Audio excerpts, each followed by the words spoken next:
Habe sanibonani wengane zakwethu. Hayi bafowethu nami angizi nokuningi kodwa ngizosika nje kwelijikayo bafowethu. Cha ukuqala kwami nje angiqale ngokuthi bafowethu nina ama South Africans thina bafowethu esinomuzwa ngoba ngiyawazi umuzwa wenu. Umuzwa wenu uyafana nowami wokuthi sinethemba lokuthi njengamanje lobu bugebengu obugcwele kulelizwe buzophela buzoncipha. Lento ke iqale ngoba uMkhwanazi sithe sisanethemba kanjalo kwavela ubaba uMkhwanazi osivezele ngokusobala ukuthi izwe lethu lile bugebengu obungaka nje ingoba ubuholo obuphezulu bamaphoyisa nayo government imbala ucorrupt kangakanani unobugebengu obungakanani. Saba nethemba ke ubaba uMkhwanazi mayeselwa nobugebengu nje besalwa nabo namanje abantu futhi abanalobu bugebengu basagijima inkantolo namhlanje. So lokho siyakubonga nje kakhulu. Siphinde futhi saba nenhlanhla yokuthi kuvela abantu abanjengoma Ngobese abantu abanjengoPhakela uMthakathi abantu bonke labantu abavele baphakama beyimisele ngokuthi kuliwe izwe bazosihola kahle kahle baphakamele nje ukuthi bazosihola ukuthi kuliwe nobugebengu. Bafowethu izwe lethu seliyinkinga kakhulu. Ngekhathi zethu thina sasikwazi ukuthunywa izitolo nje athi ingane yentombazane noma yomfana sasikwazi ukuthunywa izitolo siyoshona phesheya kude kabi ubuye nje usamncane uyingane ubuye esitolo usiphethe isinkwa ufike ekhaya kungekho nkingi. Kodwa namhlanje ngeke ukwazi ukuyenza leyo nto ngoba mawungathuma ingane namhlanje kanjalo kungenzeka nje ingane ivele ilahleke ingazi nokuthi yathola kaphi ngoba sinabantu la ngaphakathi abangaziwa ngokomthetho wasezweni ukuthi bakhona. Okuwukuthi lowo muntu njengoba angena ngo-back door angathatha ingane nje enze akwenzayo aphinde ayophuma ngo-back door kungaziwa nokuthi kwenziwe ubani lokho kugcine nje kuthuleke kanjalo. So sinenkinga enjalo. So kuyasijabulisa ukubona siba nabantu abaphakamayo ukulwa nobugebengu kulelizwe ngoba ugovernment wethu vele uyena okhoza ubugebengu kulelizwe. That is why linje izwe lethu. Angingene kubaba la uRamaphosa ngizoqala ngaye nje. Bafowethu lo baba ungqondo uyipolitician. Lo baba uyayazi lento ka divided rule. Uyakwazi ukuhlakaza abantu ukuthi uzobahlakaza kanjani ukuthi baxabane. Ilula ukwenza leyo nto kuyena. Yabo. Kakhulukazi ke njengabantu abamnyama silambile kulelizwe vele silandiswa ngamabomu. Okokuqala nje lo baba lo yena nje akasithandi inhlobo akasithandi njenge country. Uyabona. Kunesikhathi la khona ekhulume ngo350 kade besazophuma u350 besazoqala bengakaqali. Wathi bayazophuma labo 350 uyacela ukuthi sivule amabhizinisi ngalabo 350. Iyona ndlela akhombisa ngayo ukuthi akasifuni kangakanani. Ukhona ibhizinisi ongalivula ngo350. Iliphi ibhizinisi ongalivula ngo350 bese ukwazi ukuphila ngalo usuku nosuku. Uvula ibhizinisi ngo350 bese uyakwazi ukuphila ngalo usuku nosuku kuze kuyophela inyanga. Ngoba lo 350 nje bakulandiwe nje ekhaya vele kwakudla lokho kuzothengwa ekhaya akulingani kulo 350 kodwa yena ukwazi ukuthi athi asivula amabhizinisi ngo350 khona sizokwazi ukuphila. Indlela akhombisa ngayo ukuthi akasifuni kangakanani. Nizokhumbula la ukuthi umqondo walaba ulula kakhulu ukwazi ukuthi bangene ebantwini. Khona isikhathi la bebone khona ukuthi ayibonansi MK Phakama nakho ukuthi inqola ngathi yazika base bedecide ukuthi bakhokhela ama-influencers bakhipha imali. Abanankinga ke nokukhipha imali bafowethu bakhipha imali ukuthi banikeze ama-influencers ukuthi azokhankasa la khankasa ekuthina la kwi-social media. Sayibamba leyo nto singama-South Africans sayibamba leyo nto singama-influencers salwa naleyo nto. Ama-influencers agcine enza amavidiyo ngawana ayeka ngoba sasilwa naleyo nto leyo. Babekhipha imali ukuthi banikeze ama-influencers babona iyafeyila lento base bedecide ukuthi abenza ama-ID manje benza ama-ID banikeza ama-foreigners. That is why kungelula bona balula ngoba bamnandi ngoba bayakwazi ukuwasebenzisa ama-foreigners kakhulukazi wona lawa illegal bawasebenzisa banza ama-ID bawanika ama-ID ukuthi ahamba kuma-voting stations afika yovota ngoba befuna ukuwina. Kwangasebenza kahle nalokho. That is why baze bajoyina nendaba zo-GNU kanje ngendlela ekwenzeka nayo. Ipolitiki bafowethu ngiyayithanda ehlala isho uPhakela uMthakathi ukuthi bafowethu ngisho la kuma-march ungasigqoki iskipa sepolitiki ngoba ipolitiki iyadivide. Uma kuzosuka umuntu ekhaya egqoka iskipa se-MK eze kwi-march and march aphinde futhi kusuke nowe-ANC egqoka iskipa se-ANC chaza ukuthi lapho kungenzeka kuhlukwane sekuxatshenwe vele. Lento iyadivide lento yepolitiki iyasihlukanisa kakhulu. That is why izwe linje ungabona ama-political parties emangaka kwakuyindlela le yokusidivide le. emveni nje kokuphatha kwe-ANC kwabalula nje ukuthi lo naloyo mayifuna ukuvula iqembu ukuze siba amaqembu singakwazi ukuba into eyodwa ezolwa nento eyodwa, sihlukane sibe amaqembu ukuze singakwazi ukuthi silwe noma yini esifisa ukuyilwa. So istrategy sokusebenzisa ukuthi abantu badivayideke lo baba usiphethe nje politician enzima kakhulu esebenzisana futhi nabomongameli bangaphandle. So nje bafowethu ukuba mfishane nje ngale ndoda, le ndoda bafowethu ayisifuni. So le empelwiwayo njengamanje uvele uzosukuma alwe noma ingayiphi indlela ukulwela ukuthi sihlukane ngoba mase sihlakazekile ngeke sikwazi ukuyilwa lento. Ngilandele ngophakela umthakathi. Uphakela umthakathi bafowethu ulenzile iqiniso kuthina njengabantu. Nizokhumbula ukuthi March and March ibikhona.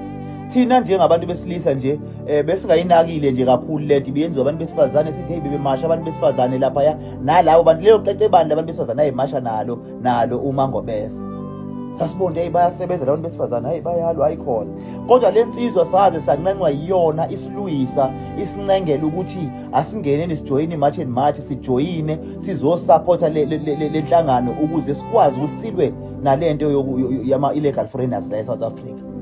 Iyona yasibiza lensizwa yathi asisupport lento asingalo sithi sisupporta sithi siyasupporta ngenhliziyo usidinga ngamalento uza lapha yana saphakama kunamhlanje kugcwele insizwa nje lapha yana angikungabazi nomunye futhi angangisupport ukuthi kwi March and March njengoba kugcwele amadoda kangaka ephume kangaka nangomhla ka30 ingoba kwasho uphakela umthakathi ingoba seze uphakela umthakathi ebekwa amagama anqala ukuthi asingene njengamadoda sangena. Yebo lokho akushintsha ukuthi iMarch and March uMangobese owayisungulayo akushintsha ukuthi umholi weMarch and March uMangobese, but izwi salizwa ngophakela umthakathi. Uyabona yini ukuthi la kukhandeke into eyimbumba kahle kahle ekungafanele thina singene ngonyawo linodaka okwethu ukuthi kuliwe ukuthi iMarch and March ukuthi uMangobese uyileader eMarch and March akuyishintshi yonke leyo nto ukuthi uphakela umthakathi uthi yena kushintsha ukuthi uMangobese uyileader eMarch and March because usekushilo nanku umhla ka30 wawumemezela washo futhi ukuthi umhla ka30 umenyezelwe yimi uMangobese ubehamba ecula ngawo naye umhla ka30 ukusho ukuthi umhla ka30 lo oyi deadline umhla ka30 owokuthi nokuthi kodwa omenyezelwe ubani uphakela umthakathi futhi wayengasho ukuthi umenyezelwe iMarch and March wayethi omenyezelwe yimina phezulu kwalokho sawusupport asizange silwe nento ayeyisho. Ngizwa abantu njengamanje bebhizi bethi uphakela umthakathi uthi mina uthi akayiqalanga after Ramaphosa lento yokuthi mina umhla ka30 waze washo khona isikhathi ebuzwa uZoso ukuthi abantu bathi ngomhla ka30 kuyobe kukhala ucelemba kuyobe wathi loyo umhla ka30 ohlelwe yiloyo muntu lo ohlelwe yimi umhla ka30 ngoye ngijuwethe leyo video noma ngiyithathe leyo video ngiyibeke la lo wabizwa yimina umhla ka30 imini owaziyo ukuthi kuyokwenzekani amakhamera wayethi amakhamera kuthiwa wafunakala ngomhla ka30 wathi owalabo phela owami umhla ka30 owamenyezelwa yimi umhla ka30 amakhamera yobe khona yafuneka ngoba simatcha peacefully konke sikwenza peacefully kodwa bona bazohamba. So kule yokuthi uphakela umthakathi uze waya kuRamaphosa bafuna eqinisweni nje limsulwa sonke nami nje nama ngimfuni noma ngimbone lo yababa ngendlela siphethe ngayo kulelizwe kodwa mangase ngithola ikholi ethi uyangidinga ngingacabanga kaningi kodwa ngingaya ngoba upresident walelizwe egcineni kwakho konke maye fika futhi ngitshela ukuthi angithandi ukuthi wenza ama video ungithuke lapha ngalendlela ongithuka ngayo ngingayishintsha indlela engenza ngayo ngingathi ngimgxeka kodwa ngabe ngisasebenzisa amagama strong ngoba useshilo ngoba phela umuntu omdala egcineni inhlonipho efanele sibe nayo. Kodwa mangibuya lapha ya akusho ukuthi mase ngiye kuRamaphosa sekufanele iSouth Africa besithi weyo ngahlangana noRamaphosa umdayisi wena. It doesn't mean ukuthi ngumdayisi ukuthi ngibizwa uyena ngaya. Uma kuukuthi ngumdayisi sekufuneka iproof yokuthi ngidayisile ngomzabalazo bafowethu. Isikhathi sami sizoba sincane la ngizophinda ngenze enye ezoba uPart 2. Kodwa bafowethu, ifocus yethu ayingalahleki ma-South Africans. Siyafuna lobu bugebengu buphele ngezandla zethu njengabahlali base-South Africa. Kodwa engingafisa ukugcizelela ndilapha lokhu kaPhakela Umthakathi. Lento yokuthi silosicula sithi usenomkhuba wokuthi mina. Lento mina kayiqali namhlanje bafowethu. Nizokhumbula ukuthi umhla ka-30 waye ubeke kwacaca ukuthi umenyezelwe uyena. And uMangobese akabanga nankinga naleyo nto. And uMangobese ubehamba ememezela lento esho ukuthi sizobe senza u1 no2 no3 and sidinga ukuba peaceful. Uma ukuthi khona umuntu ozokwenza ubugebengu lapha amaphoyisa azombopha futhi sobe siwa support ukuthi ambophe umuntu ozokwenza izinto ezinjengo-looting, ezinjengokulimaza abantu nani. Yabo. Kodwa ukuthi mina ngikhumbula kahle ukuthi wazosebenzisa ngalesi sikhathi ebuzwa uZoso waziwasho ukuthi cha lo owenziwe yimina amakhamera yafuneka. So bafowethu akashongo akaqalanga sebuya kuRamaphosa ukuthi mina okokuqala lokho. Ngibuye ngize kubhudi la uNondaba. Angizokhuluma kakhulu ngaye kodwa engingakusho nje Nondaba mfowethu ugejile la.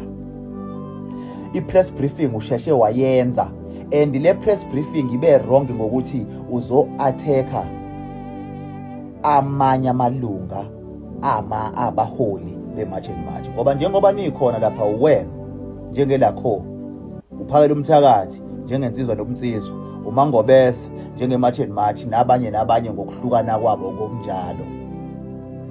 Ningama-leaders lapha thina sibone abantu abazolekelela iSouth Africa bezosupporta uMangobese ukuthi kulekelela iSouth Africa. Okwakho Nondaba bekuwukuthi usebenzisa ama-strategies akho ukulekelela iSouth Africa. Kuningi okwenzile ngibonile, angifuni uqamba amanga, maningi amavidiyo bengibona usiza abantu, kuningi engikwaziyo. Kukhona kodwa nengikutholile ukuthi uye wafeyila lapha nalapha kodwa bengikuthola privately. Kodwa ngeke ngize ngikusho ngoba ngiqondile ukuzothenisha igama lakho ne-organization yakho. Siyakwazi okuhle kubonakele mfowethu. I-problem enginayo mfowethu, i-organization yakho ithi ayibe political. Yabo, ihlukile kulawa ko-March and March nonsizwa nomnsizwa. Eyakhe ithi ayibe political kakhulu ngoba ithi ayibe nobu-union phakathi. Ngoba ngithi le yakhe inhlangano ilwela kakhulu amalungelo abantu abasebenzayo. Yabo, laba abaqhashazwa abaqashi.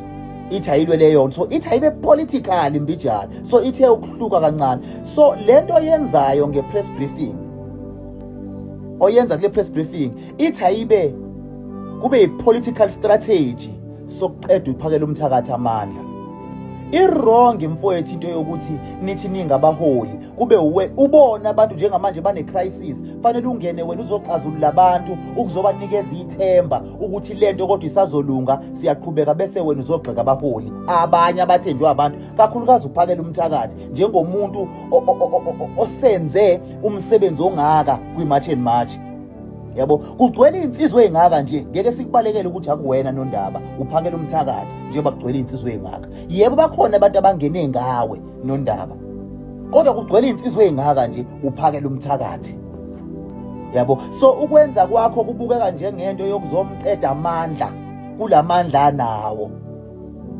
Ithi ayibe i-political strategy lento yenzayo. Umbuzo wami ungamunyeke Nondaba ukuthi njengoba wena ke manje wenza le press briefing, uMangobese uyazi yini i-leader ye-March and March? Ngoba nawe awuyona i-March and March, nawe ungene njengoPhakela Umthakathi ukuzosupporta i-March and March. Uyazi yini uMangobese?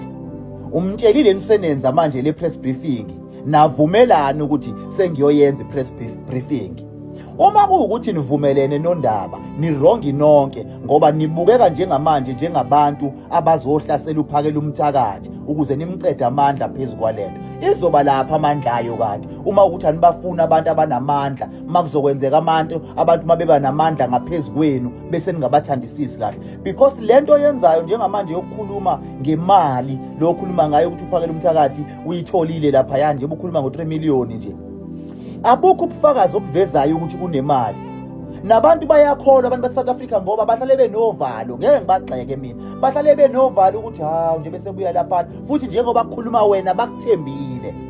So njengoba umuntu othenjiwe bazokulalela ukuthi hawu sebethola imali ngempela. Abantu abazubheka ukuthi yini lento yenzayo. thina kade sasifa siwazivuka mfowethu nama-unions nazo zonke iy'nhlangano zisithembisa ubala ibuye zizosibuye zodlala ngathi zizokwenza into eziyithandayo. So sinehlo lokubuka ukuthi umuntu wenzani.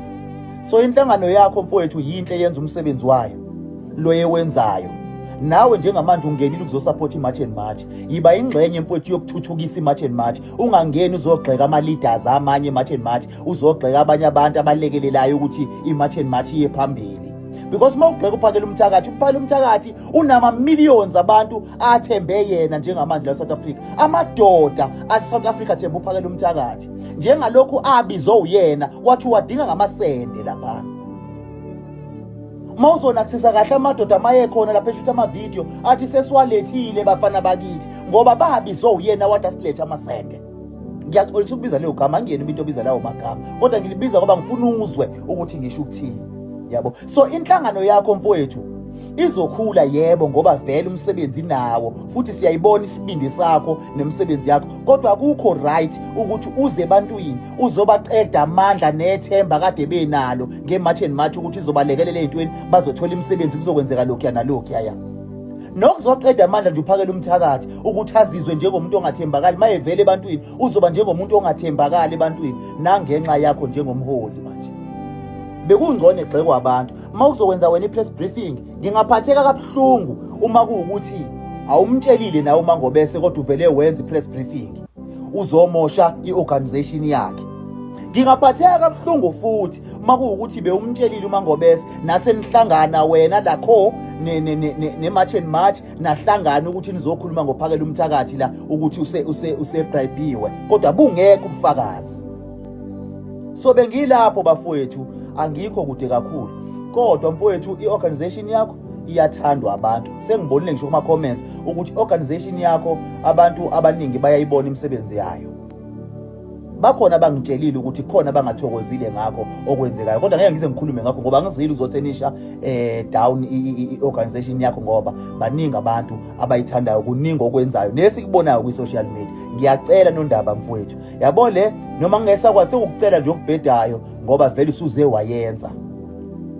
Yabo isabalile njengamanje, kodwa le yanto yenze lapha ya iyabonakala ukuthi iyinto ebhekise inzondo kuPhakela Umthakathi as uPhakela Umthakathi noma ezinsizwa nobunsizwa ke i-organization. Ngoba wena njengeleader bekufanele mawubuye uze ebantwini ngoba inhloso yakho ukuthi i-March and March ikhule, abantu bande kwi-March and March, kungathandwa wena, kungazwakala wena kakhulu. Yabo? Kodwa uthi mawukhuluma ukhulume ngezinto abantu abazoba nethemba ukuthi sisaya phambili.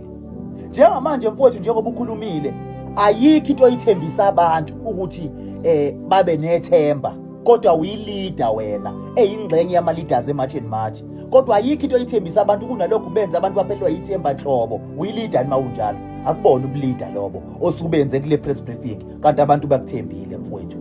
So ukukuthemba kwabo usufuna ukwenza wena bakuthembe ngokuthi ukwazile wena ukumosha igama likaPhakela Umthakathi, ngoba mawuthi nje umuntu ubribiwe ungenabo ubufakazi uronke. Ngcono ukuba uyabuveza uPhakela, angimvikeli mina, kodwa mangase kuvela ubufakazi ukuthi nakho uPhakela Umthakathi, ngoba wathi ebuya kula maphosa wayeqhubeka nama-march zayikhala nje futhi namhlanje uyamemezela ukuthi kulaphi akushintshe lutho, kanti wayebribe ukuthini.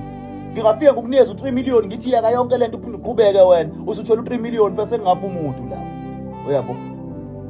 So ke Nondaba mfowethu bengithi angidlule lapho bafowethu, zingane zakwethu singapheli amandla, lo mzabalazo safuna siwuphushe siye phambili. Siyayazi lento ye-divide and rule, siphila ngayo ngisho emisebenzini. Ama-unions ayadlala ngabantu, edlala ngabantu ezosebenzisa abantu ngaze adlale ngabantu ukuze kwazi ukuthi ugayine lokho kusuke kufanele kugayine ugovernment noma umqashi nani. Sihlale nje siyiphansi njalo. So asingayiluzi ifocus, asiyeni phambili ngoba lokho esikufunayo siyakufuna. Imisebenzi le esiyifunayo siyayifuna, sizoyithola ngokuthi kuhamba abantu abangekho emthethweni ukuthi babe kulelizwe. Habi